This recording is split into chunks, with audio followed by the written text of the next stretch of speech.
All right, morning, everybody. This is the third test of the 2 meter Yagi antenna that I got from MFJ. It's a Cushcraft, and I have now set it at a slant, a 45-degree slant, to see if that improves or changes the propagation for getting down 20-ish miles into Colorado Springs, bouncing off the mountains.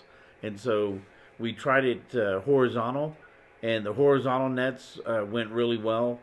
The vertical the vertical net, which is on Saturday night, um, gave me an S3 the first time when I had it horizontal like that.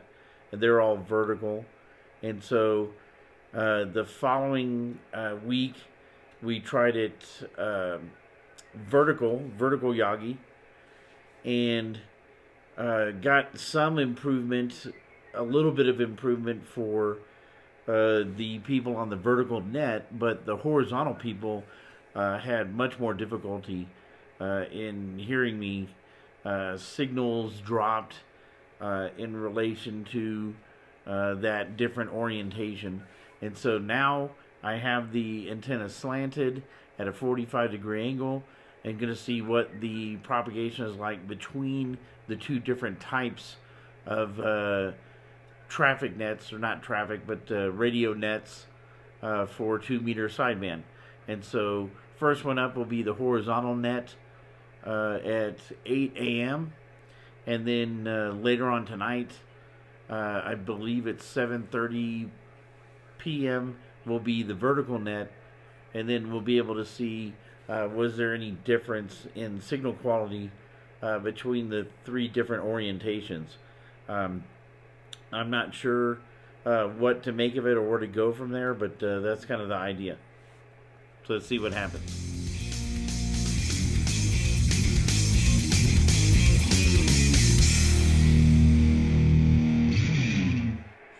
All right, so far I got a pretty strong signal on WE7L.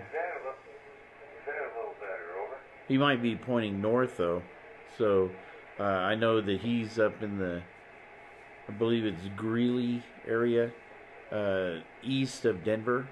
Um, so let's see if we can call in and get a better fix. Yes, sir. This is Mike down in Divide over by Woodland Park. I'm trying that different orientation with my antenna, K0FYR. Okay. Well, good grief. I'm pointed way off from you. Let me see if I can get around here. Just go the other way. WE7L spinning. Yeah, you're doing good.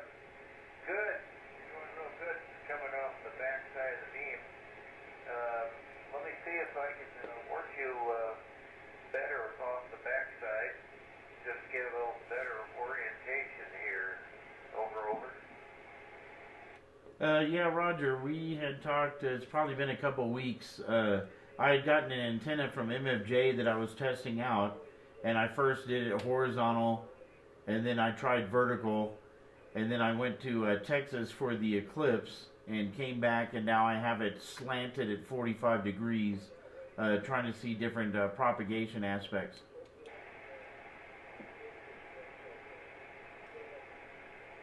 Okay.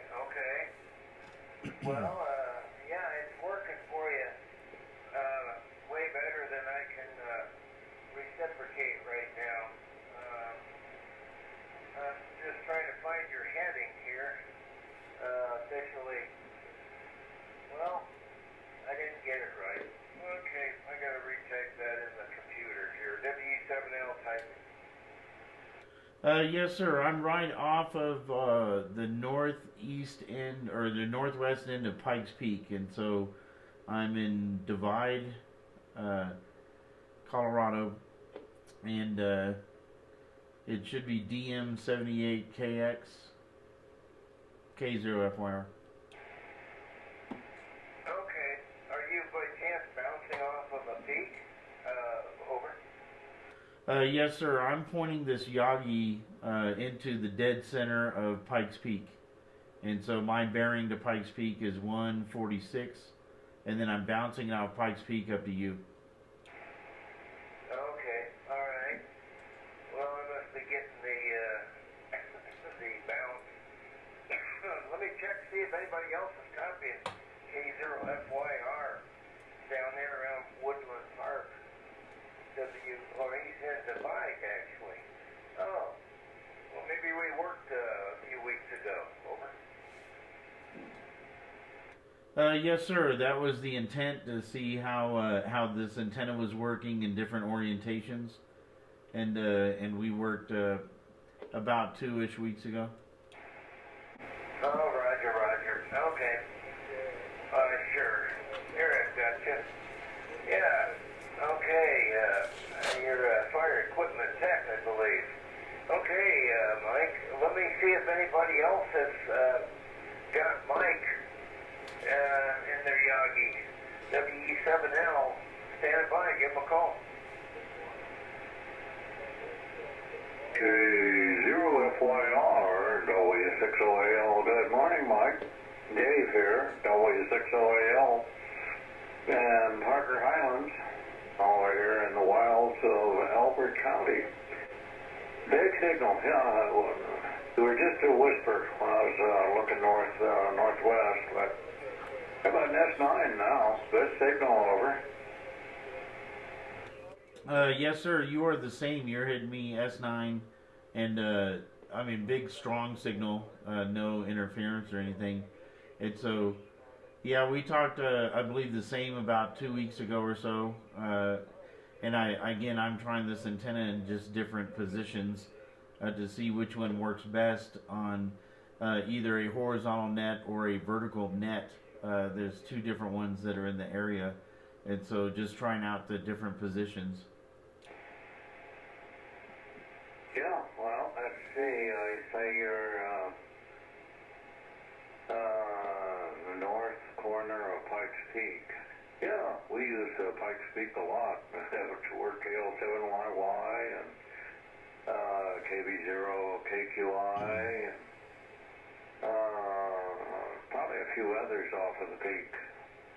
Matter of fact, with KQI, he hits the peak and bounces the signal up to Long's Peak, and then I aim northwest and work him up to Long's Peak.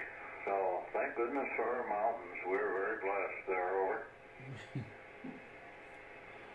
Yeah, Roger, Roger. Yeah, so the orientation I have this Yagi now is at a 45-degree slant. And I am pointing, like I said, dead center into the middle of Pikes Peak. The summit, it's only 11 miles from my QTH. And so I'm pretty close to the mountain and pointing it right in the center of it. Yeah, I think you only lose 6 dB when you go on. I have to check here.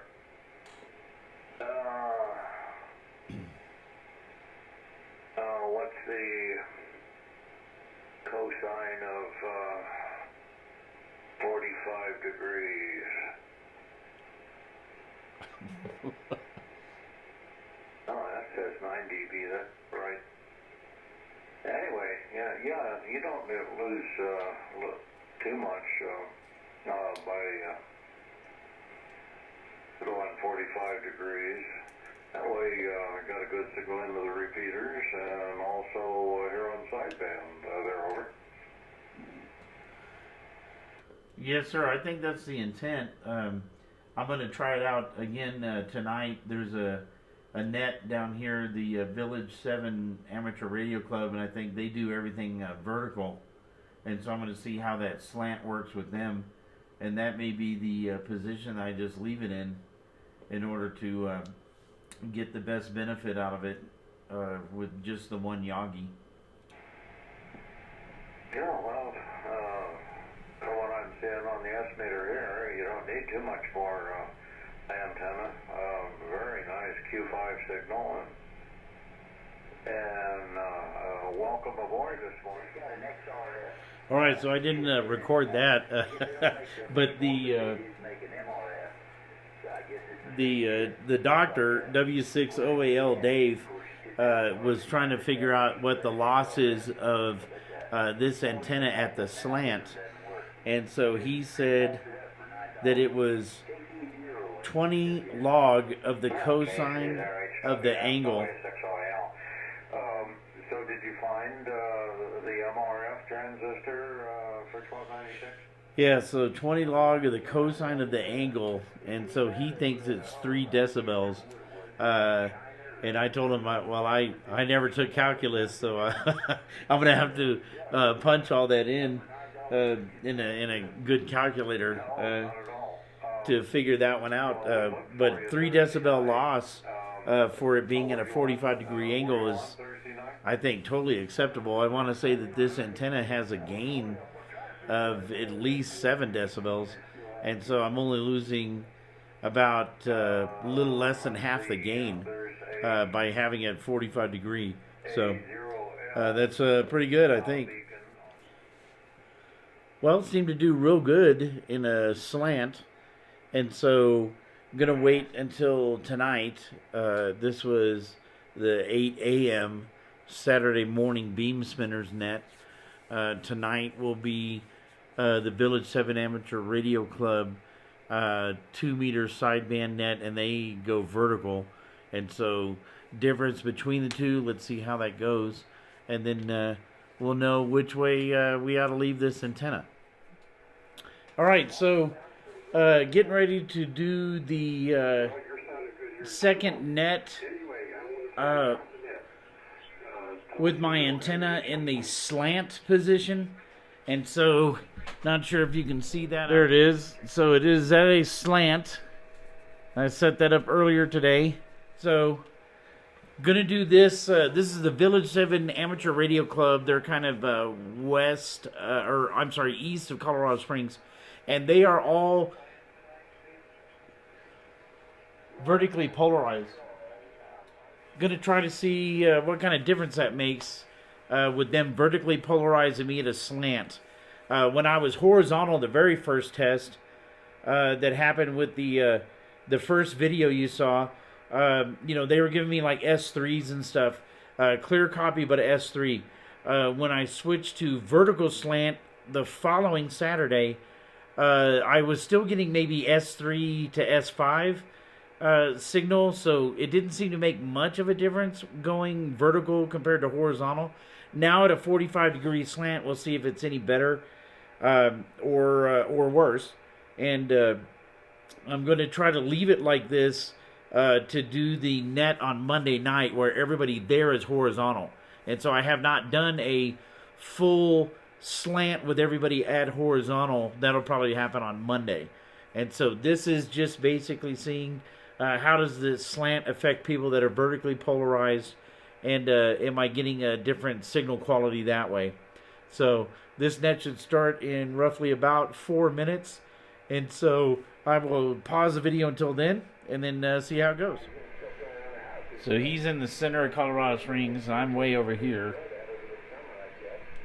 And so was probably, I want to say 25 miles at least to be in Colorado Springs.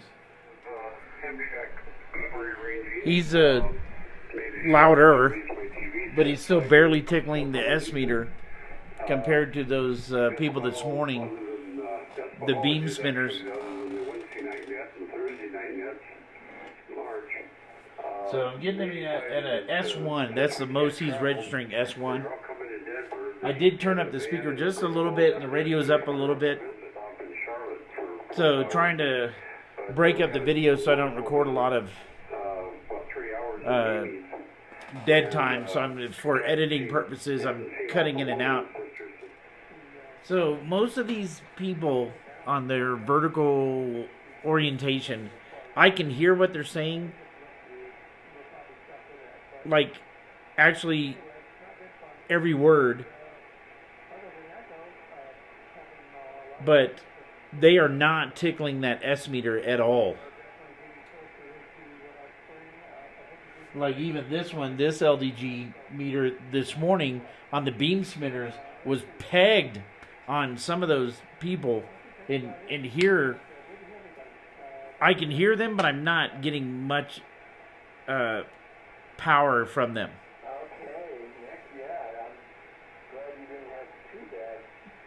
Yeah, he's staying on 0. No S reading here. We'll see what happens. All right, good evening, everybody on the net. This is Kilo 0, Foxtrot, Yankee Romeo. Mike up in Divide on top of the Front Range over here, just past Woodland Park, about 6 or 7 miles to the west. I wasn't on last week because I was down in Texas inside of the totality doing a radio propagation study for a university up in Pennsylvania, the Solar Eclipse QSO party. And so I was doing 5 watts QRP, doing a radio propagation study down there in Texas inside of the totality. We had full cloud cover, however, and so we weren't able to visually see it, but it did get extremely dark at 100% totality. As far as my antenna, what I am doing is it is slanted. It is a 45-degree slant, and it is pointing at the center of Pikes Peak. And so I'm getting y'all knife edge. I'm hearing every word that y'all are saying, but you're barely tickling my S meter. K0FYR, back to net. Okay, good reception on you there, Mike. It's, again, in this direction too, the estimator isn't responding, but I think I got every word from you. A 45-degree slanted antenna. Would you describe that a little bit more, please? Yes, sir. It is a Cushcraft 5-element Yagi, and I have the 2 meter elements all hooked up on it, and the antenna is, instead of being horizontal, instead of being vertical, I actually have it tilted at a 45-degree angle, and I am hitting y'all that way with that a little bit of odd polarization.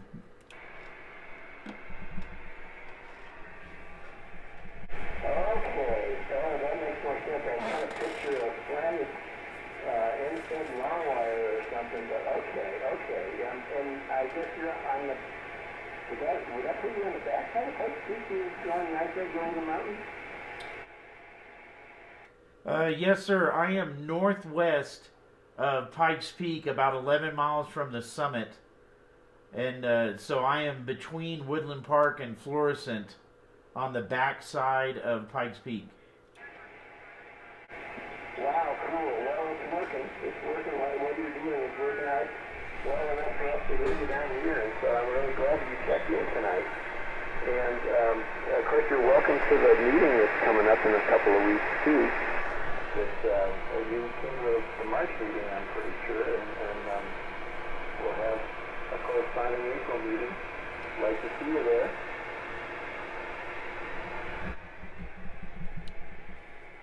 there. Yes, sir. I will try to come out, but I believe that I am going to be doing a work trip that goes from Texas to San Diego to Chicago, probably during that time. So I may not be able to get there.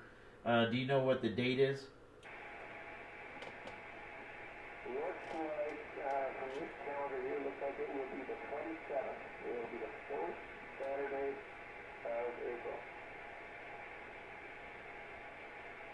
Yeah, I'm going to have to apologize in advance. I am going to be in Houston at that time. But definitely when I am in town and it's the fourth Saturday, I will try to make those meetings if I can. Yeah, thanks. Mike, assuming, like on the keyboard, your antenna is set up like a flash. Now you realize, of course, you've got to try it in the backsplash configuration. So take good notes on your signal strength there. And then next time we hear you when you're doing a backsplash, we'll do a comparison. You are an S4 to me. S4. I'm near Constitution and Academy. I have a Diamond X, what is that thing? X300A, dual bander. It's about 15 feet off the ground at the bottom. So, yeah, I'm quite pleased to report that you went from maybe an S1 on a voice peak previously, and now you're all the way up to an S4. So, for me, for my purposes, yeah, it's doing a darn good job. Thanks, Mike. Back to you, Steve. K0GWR. Nice.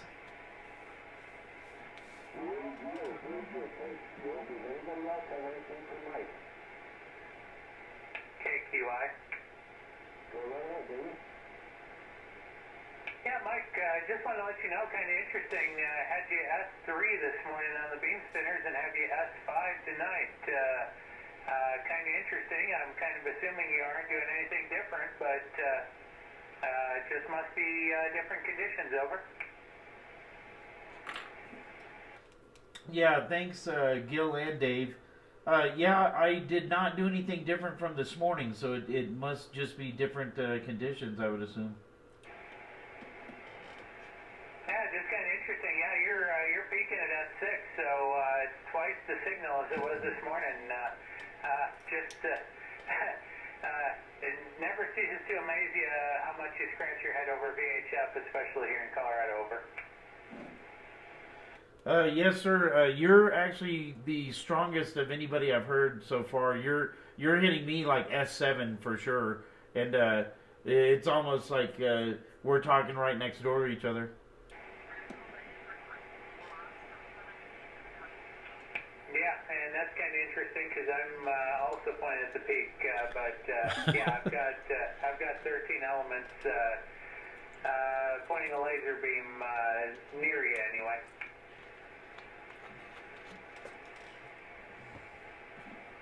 All right, well, I appreciate it, and thanks for the signal. And I will try to, the next time I get a chance, I will try to turn it the opposite slant and see if that makes any difference for y'all the next time that I'm in town to be able to do that. Sounds good there, Mike. Back to you, Steve. K0CI, KB0KQI. All right, thank you, David. And it's your turn next also. KB0KQI, this is K0CI with the next. Nice. Sounds good there, Steve. K0CI in the group. This is KB0KQI. Yeah, he's easy S7. Look at him now. I really enjoyed the on this needle. Real nice day today. Stayed outdoors. Right at S7. Right at S7. Everybody else was S0. Get another one tomorrow, and then. But he said he has a 13 element Yagi. That's par for the course here in April. Shooting directly at the mountain like I am. All right, so the end of this test with the vertical polarized net with me at a slant. Got better signal reports than I did either horizontal or vertical. And so the slant seemed to be working better for these folks down in Colorado Springs mostly than any other orientation so far. They did suggest possibly going from, let's say I'm at a regular slant like that on the keyboard to going to a backwards slant the next time. And so maybe that'll be the next test with the antenna. Right now it seems like the slant's working better than horizontal or vertical. Maybe that has something to do with the bounce coming off the mountains. Maybe it's just the bounce is helping it either way. So something to look forward to. I don't know when I'm going to put this video out. I think I have time, so I might wait until the Monday night net, which is specifically horizontal, and see how those folks react to the slant configuration as well. And then maybe I'll post this video as the follow-up to the first one. So let's see how that goes. If not, until then, this is Ham Solo K0FYR 73.